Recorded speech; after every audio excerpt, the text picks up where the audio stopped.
Welcome to this class of Calculus for BSc first year students. I am Dr. Priya Solomon, Associate Professor in Department of Mathematics at Government Meera Girls College, Udaipur.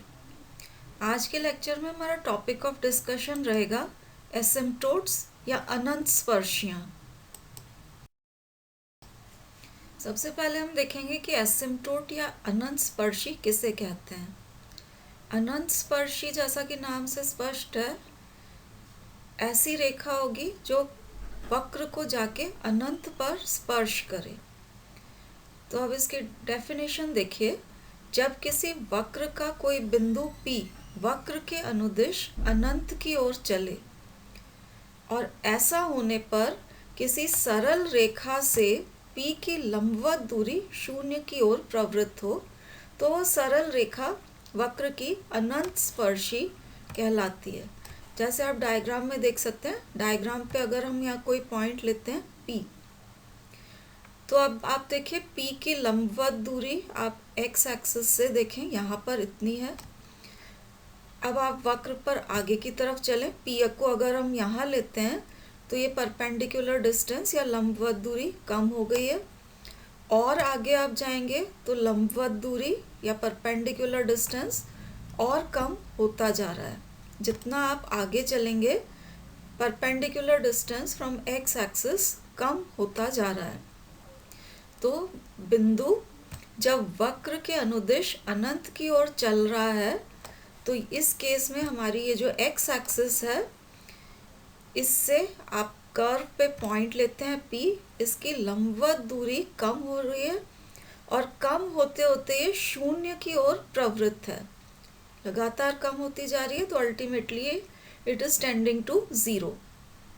तो इस case में ये जो हमारी x axis है, हम कह सकते हैं कि इस कर्व को जाके इन्फिनिटी पे टच करेगी, क्योंकि ये परपेंडिकुलर डिस्टेंस लगातार कम होता जा रहा है और इन्फिनिटी पे जब जाएंगे तो ये अल्टीमेटली 0 हो जाएगा और लाइन कर्व को टच कर देगी। तो इस तरीके की जो लाइन होती है वो कहलाती है अनंत स्पर्शी। तो straight line which touches the curve at infinity but does not lie wholly at infinity will be called an asymptote of the curve.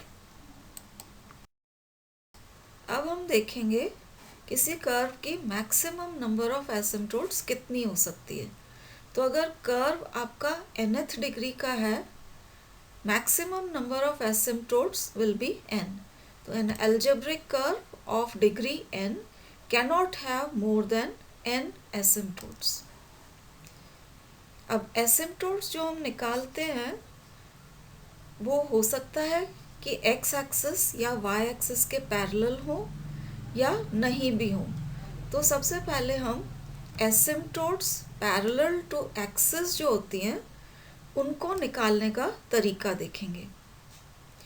तो अब आप देखिए, asymptotes parallel to x axis अगर आपको निकालनी है तो they are obtained by equating to 0 the coefficient of highest power of x in the equation of the curve provided it is not a constant.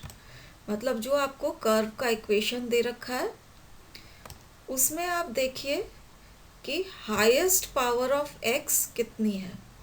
अब हाईएस्ट पावर ऑफ एक्स का जो coefficient है, जो गुणांक है, उसको आप 0 के बराबर इक्वेट कर दीजिए, प्रोवाइडेड कि वो कांस्टेंट नहीं है, क्योंकि कांस्टेंट को तो हम 0 के बराबर इक्वेट नहीं कर सकते हैं। तो अगर हाईएस्ट पावर ऑफ एक्स का कोएफिशिएंट कांस्टेंट नहीं है, उसे आप 0 के बराबर इक्वेट कर देंगे तो आपको मिल जाएंगी asymptotes parallel to x axis. इसी तरीके से अगर आपको एसिम्प्टोट्स चाहिए पैरेलल टू वाई एक्सिस, तो कर्व की इक्वेशन में आप देखिए हाईएस्ट पावर ऑफ वाई कितना आ रहा है, उसके कोएफिशिएंट को आप देखिए, अगर वो कांस्टेंट नहीं है तो उसे 0 के बराबर इक्वेट कर दीजिए, आपको एसिम्प्टोट्स मिल जाएंगी पैरेलल टू वाई एक्सिस। तो asymptotes parallel to y-axis will be obtained by equating to 0 the coefficient of highest power of y in the equation of the curve, provided it is not a constant. अब ये जो हमने x axis और y axis के parallel एसिम्पटोट्स निकालने के तरीके देखे थे, उस पे बेस्ड एक एग्जांपल देखते हैं। तो यहाँ आपको कर्व का इक्वेशन दे रखा है और हमें इस कर्व की एसिम्पटोट्स निकालनी है जो कि एक्स एक्सिस या वाई एक्सिस के पैरेलल हों। तो सबसे पहले ये जो इक्वेशन है, इसमें हम एक्स क्यूब वाई क्यूब या एलसीएम लेके इधर क्रॉस मल्टीप्लाई करेंगे तो इक्वेशन आपकी इस फॉर्म में आ जाएगी। अब इस इक्वेशन में क्योंकि हमें एसिम्पटोट्स पैरेलल टू एक्स एक्सिस निकालनी है, तो हाईएस्ट पावर ऑफ एक्स हम देखेंगे। तो हाईएस्ट पावर ऑफ एक्स यहाँ एक्स क्यूब है जो कि दो जगह आ रहा है। एक्स क्यूब कॉमन लेके आप इस कोफिशिएंट को इकट्ठा कर लीजिए और बाकी की टर्म्स को हम अलग रहने देंगे। अब हाईएस्ट पावर ऑफ एक्स यहाँ पर एक्स क्यूब है, इसका जो कोफिशिएंट है कांस्टेंट नहीं है, तो इसको आप ज़ीरो के बराबर इक्वेट कर दीजिए। इसको आप ज़ीरो के बराबर इक्वेट करेंगे तो this gives you y is equal to minus b. तो ये आपके पास आ गई asymptote parallel to x axis. Asymptote parallel to x axis निकालने के लिए ये जो हाईएस्ट पावर थी x की, इसके कोफिशिएंट को हमने ज़ीरो के बराबर इक्वेट किया और एसिम्पटोट पैरेलल टू एक्स एक्सिस हमें मिल गई। इसी तरीके से अगर हमें एसिम्पटोट निकालनी है पैरेलल टू वाई एक्सिस, तो हाईएस्ट पावर ऑफ y के कोफिशिएंट को ज़ीरो के बराबर इक्वेट करना पड़ेगा, provided it is not a constant. तो वंस अगेन आप कर्व का इक्वेशन देखिए, यहाँ वाई क्यूब दो जगह आ रहा है, ये हाईएस्ट पावर ऑफ y है, तो वाई क्यूब वाली टर्म्स को हमने एक साथ लिखा है और बाकी की टर्म्स को अलग रहने दिया है। तो आप देखिए कोफिशिएंट ऑफ वाई क्यूब का ये जो गुणांक है कांस्टेंट नहीं है, तो इसको हम ज़ीरो के बराबर इक्वेट कर देते हैं। इससे आपको एसिम्पटोट मिल जाएगी x is equal to a। तो ये हो गई आपकी asymptote parallel to y axis. तो इस तरीके से हम asymptotes parallel to x axis and parallel to y axis निकाल सकते हैं। एक्सिस से पैरेलल एसिम्पटोट्स निकालने का एक और एग्जांपल देखिए। यहाँ पर ये हमें इक्वेशन ऑफ द कर्व दे रखी है, हमें निकालनी है एसिम्पटोट्स पैरेलल टू एक्सिस। तो अब आप देखिए ये जो कर्व की इक्वेशन दे रखी है, हमें एसिम्पटोट्स पैरेलल टू एक्स एक्सिस अगर चेक करना है तो इस कर्व में हम देखेंगे कि हाईएस्ट पावर ऑफ एक्स क्या है। तो ये हाईएस्ट पावर ऑफ एक्स ये है एक्स क्यूब। अब इसका कोफिशिएंट 1 है जो कि कांस्टेंट है, तो कांस्टेंट को हम 1 को ज़ीरो के बराबर इक्वेट नहीं कर सकते हैं एसिम्पटोट्स निकालने के लिए। तो इस केस में एक्स एक्सिस के पैरेलल कोई एसिम्पटोट नहीं होगी, तो no asymptote is parallel to x axis, क्योंकि ये जो हाईएस्ट पावर थी इसके कोफिशिएंट कांस्टेंट है। अब asymptotes parallel to y axis check करनी है, तो इस इक्वेशन में जो कर्व की इक्वेशन है, आप देखिए कि हाईएस्ट पावर ऑफ y कहाँ आ रहा है। तो highest power of y square है, दो जगह हमें मिल रहा है, एक तो यहाँ पर और दूसरा इस टर्म में। तो इन दोनों टर्म्स को आप साथ में ले लीजिए। कोफिशिएंट ऑफ y स्क्वायर आप निकालिए, तो कोफिशिएंट ऑफ y स्क्वायर हो जाएगा 4x प्लस 10। ये कांस्टेंट नहीं है आपकी बार, तो इसको आप ज़ीरो के बराबर इक्वेट कर दीजिए, तो आपको मिल जाएगी एसिम्पटोट पैरेलल टू y एक्सिस। तो इसको ज़ीरो के बराबर जब आप इक्वेट करेंगे तो एसिम्पटोट पैरेलल टू y एक्सिस हमें मिल जाएगी x इज इक्वल टू -5/2। जो एसिम्पटोट्स x एक्सिस या y एक्सिस के पैरेलल नहीं होती हैं वो कहलाती हैं ऑब्लिक एसिम्पटोट्स या तिर्यक अनंत स्पर्शियाँ। अब ऑब्लिक एसिम्पटोट्स को निकालने का मेथड हम देखेंगे। तो मान लीजिए जो आपको दिया हुआ कर्व है वो nth डिग्री का कर्व है। अब nth डिग्री के कर्व में आप n डिग्री की टर्म्स को सेपरेट आउट कर लीजिए। n डिग्री वाली जो टर्म्स हैं उसमें हमें पुट करना है x is equal to 1 and y is equal to m। अब इन टर्म्स में जब आप x इज इक्वल टू 1 और y is equal to m put कर देंगे तो x और y खत्म हो जाएंगे, फंक्शन सिर्फ m का रह जाएगा। उस फंक्शन को हम डिनोट करेंगे इस सिंबल से phi n m। तो n डिनोट करता है कि nth डिग्री की टर्म्स में हमने x इज इक्वल टू 1 और y is equal to m put करा है। अब इसी तरीके से जो कर्व की इक्वेशन है उसकी n-1 डिग्री की टर्म्स आप ले लीजिए। उसमें आप x इज इक्वल टू 1 और y is equal to m put करेंगे तो आपको phi n-1 m मिलेगा।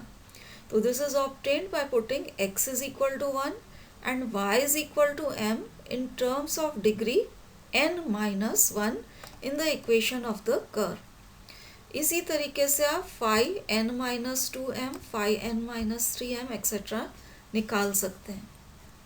अब आप देखिए हमें एसिम्प्टोट निकालनी है। तो एसिम्प्टोट बेसिकली एक लाइन है और लाइन का equation y is equal to mx plus c इस फॉर्म में होता है। अब इस इक्वेशन में दो चीज़ें अननोन है, एक तो ये m और दूसरा ये c। अगर m और c निकल जाए तो लाइन का इक्वेशन अपने पास आ जाता है। तो एसिम्प्टोट का इक्वेशन निकालने के लिए एक तो हमें m चाहिए और दूसरा c चाहिए। तो अब आप देखिए ये phi n m हम यहाँ निकाल चुके हैं। phi n m को आप 0 के बराबर पुट कर दीजिए तो इक्वेशन m में आएगी। इस इक्वेशन को आप सॉल्व करके m की वैल्यूज़ निकाल लीजिए। तो इस तरीके से ये जो एसिम्प्टोट की इक्वेशन के लिए आपको m चाहिए वो मिलेगा आपको phi n m is equal to 0 इस इक्वेशन को सॉल्व करके। अब इस इक्वेशन को जब आप सॉल्व करेंगे तो जितने डिग्री की ये इक्वेशन है उतनी रूट्स आएंगी। अब जो रूट्स आ रही हैं हो सकता है सारी अलग अलग हों या कुछ रिपीटेड रूट्स भी आ सकती हैं, ऐसी रूट्स जो 2 या 2 से ज़्यादा बार आ रही हों। तो अब आप देखिए अगर m नॉन रिपीटेड रूट है, मतलब सिर्फ एक ही बार आपको प्राप्त हुई है इस इक्वेशन को सॉल्व करने पर, तो c निकालने के लिए फॉर्मूला है c is given by this formula minus phi n-1m divided by phi n-m। ये phi n-1m और ये phi n-m यहाँ निकले हुए थे, इसको आप डिफ्रेंशिएट कर देंगे एक बार तो यहाँ आपको phi n-m मिल जाएगा। तो इस फॉर्मूले से हम c निकाल सकते हैं provided this m is a non repeated root. अब ऐसा भी हो सकता है कि कोई रूट 2 या 2 से ज़्यादा बार रिपीट हो रही हो। तो अगर रूट m 2 बार रिपीट हो रही है तो m 2 बार रिपीट होने का मतलब है कि 2 एसिम्प्टोट्स आपको मिलेंगी which are parallel to each other. क्योंकि m दोनों के लिए सेम होगा तो ये दोनों एक दूसरे के पैरेलल या समांतर होंगी। तो इस केस में c की वैल्यू दोनों एसिम्प्टोट्स के लिए डिफरेंट होगी और c इस केस में निकालने के लिए हम ये फॉर्मूला यूज़ करेंगे। यह 1/factorial two c square phi n double dash m। Double dash का मतलब है इसको 2 बार डिफ्रेंशिएट किया है plus c phi n-1 dash m। तो phi n-1 m को एक बार डिफ्रेंशिएट किया है और plus phi n-2m is equal to 0। तो इस फॉर्मूले में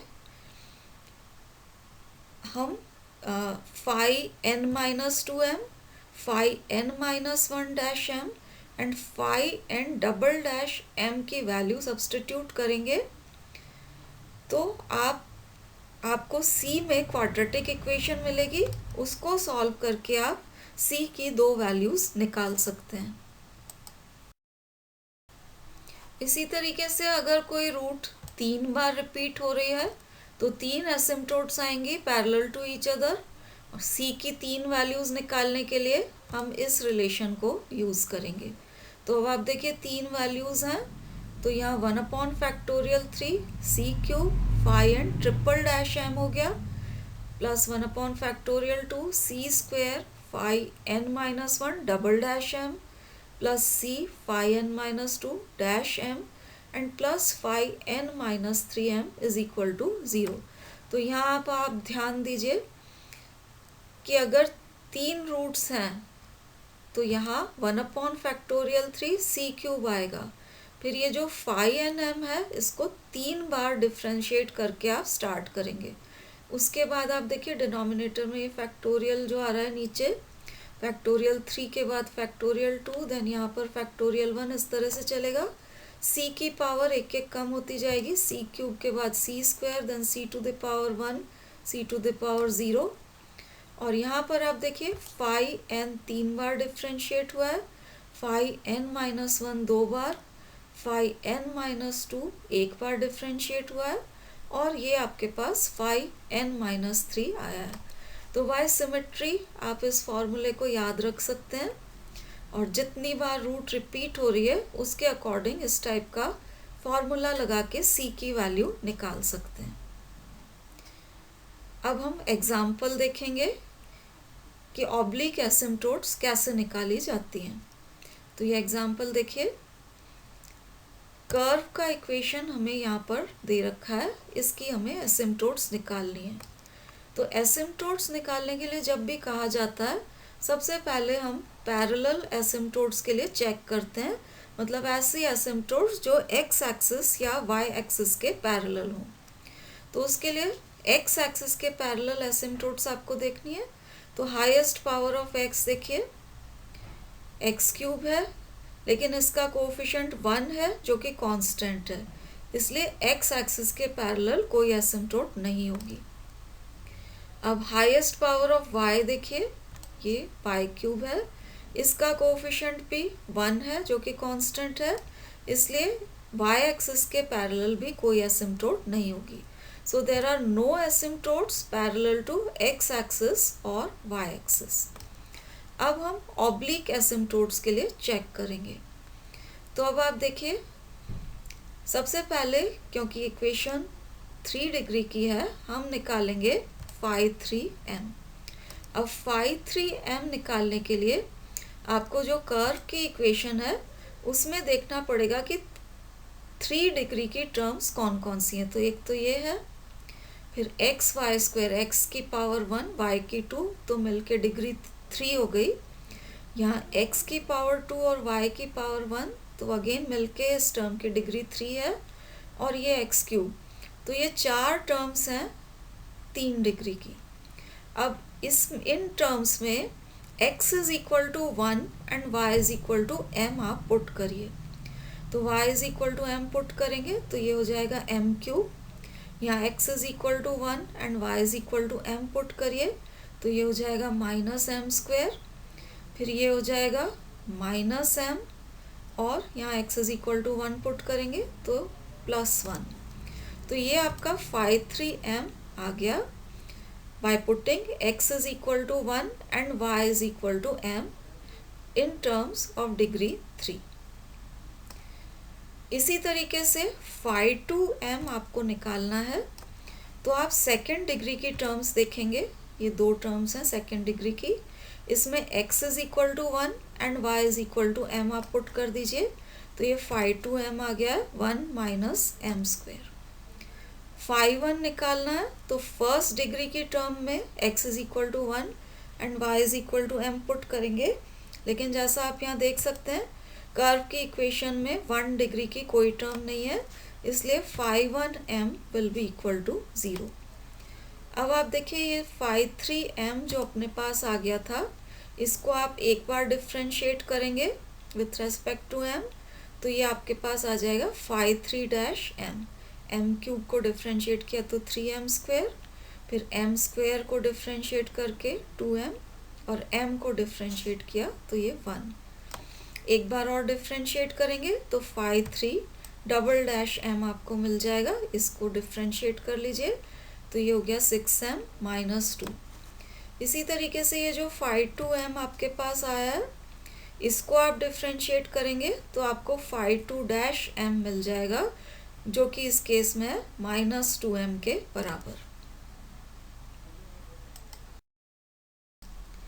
अब एसिम्प्टोट निकालने के लिए हमें m एंड c की वैल्यूज निकालनी पड़ेंगी। तो देखिए m निकालने के लिए हम phi 3m को 0 के बराबर इक्वेट करेंगे। तो ये phi 3m हमने निकाला हुआ था, इसको 0 के बराबर इक्वेट कर दिया है। यहाँ पर आप देखिए इन दोनों टर्म्स में से m स्क्वायर कॉमन निकल जाएगा, तो इसके फैक्टर्स बन जाएंगे m square minus 1 into m minus 1। अब ये m स्क्वायर माइनस 1 के further factors m plus 1 into m minus 1 बनेंगे।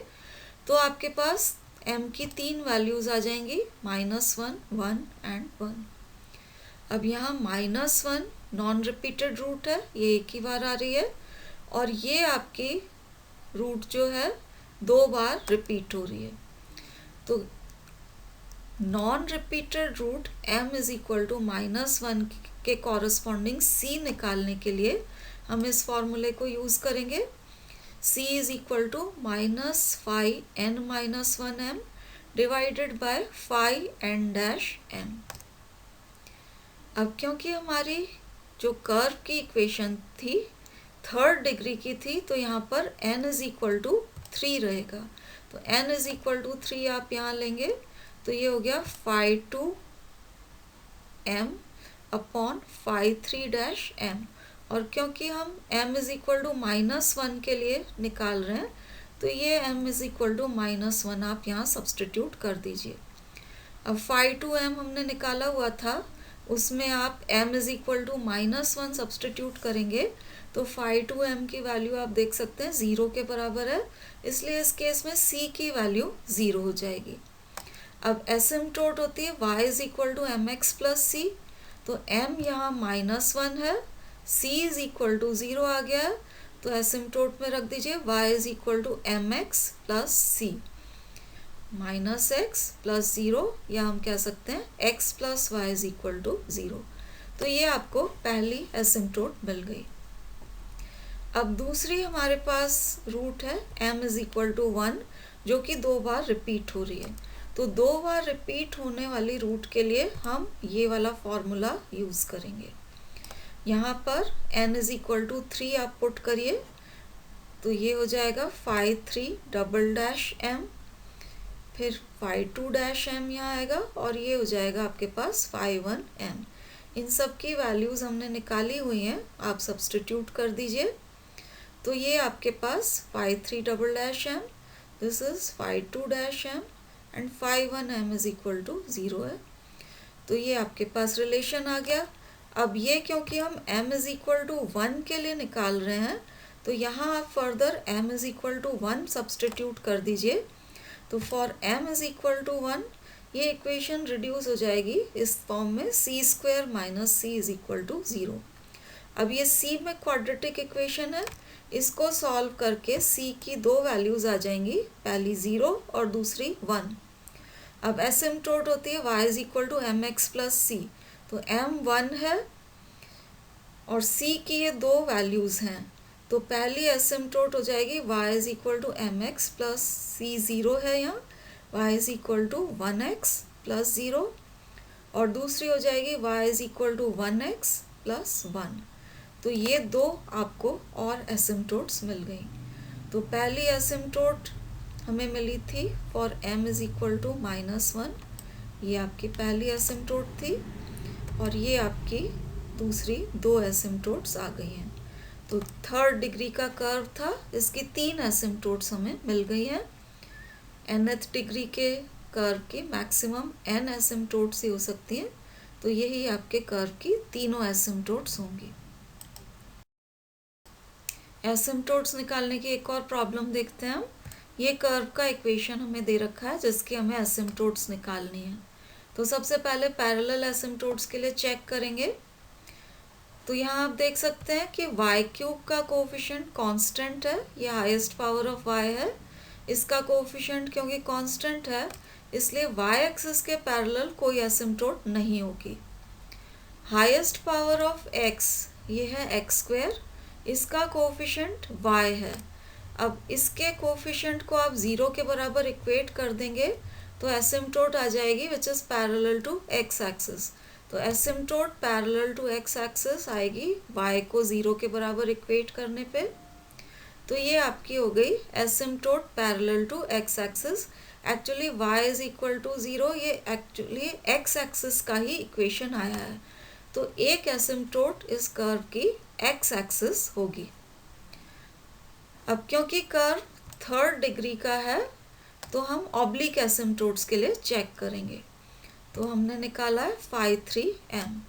ये जो आपकी 3 डिग्री की टर्म्स थी, इनमें x is equal to 1 and y is equal to m put किया है, तो ये आपके पास आया है फाई 3m।